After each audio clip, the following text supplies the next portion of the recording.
কারণে হচ্ছে যেহেতু কয়লার দাম বৃদ্ধি, আসলে এই কয়লার সিন্ডিকেট মানে এই কয়লাটা বৃদ্ধির কারণটা একটু যদি জানাতেন। কয়লার ডিপওয়ালার হলো সিন্ডিকেট করে কয়লার দাম বাড়ায়।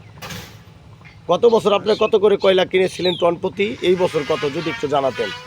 গত বছর কয়লা কিনছি 12,000, 11,000, 14 থেকে 15,000 টাকা কয়লার টন হইলে হয়তো কোম্পানিতে কিছু প্রফিট থাকবে।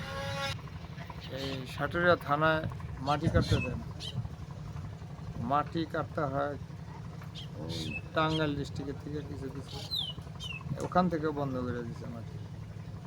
মাটির সংকটে, কয়লার সংকটে ইটের কষ্ট অনেকটা বৃদ্ধি করে যায়।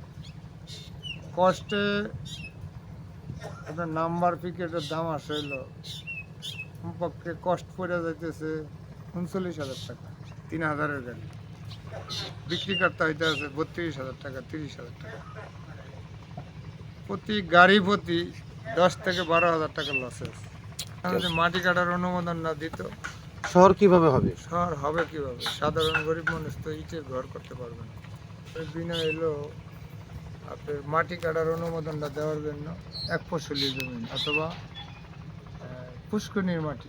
আমি 3 ফসলি জমিনের মাটি চাচ্ছি না, আমি চাচ্ছি হলো যদি 1 ফসল মাটি কাটার অনুমোদন না যদি সাটুরিয়া থানায় দিত, তাহলে আমি মোটামুটি মাটিতে কষ্টে মিলে সাধারণ পাবলিকের এটা দেওয়ার মতো একটা উপযোগী করা দেওয়ার যায়। এখন সাধারণ পাবলিক তো বিল্ডিং করতে পারবেই না, বড় লোক ছাড়া এখন কারো সাধ্য নাই বিল্ডিং করা।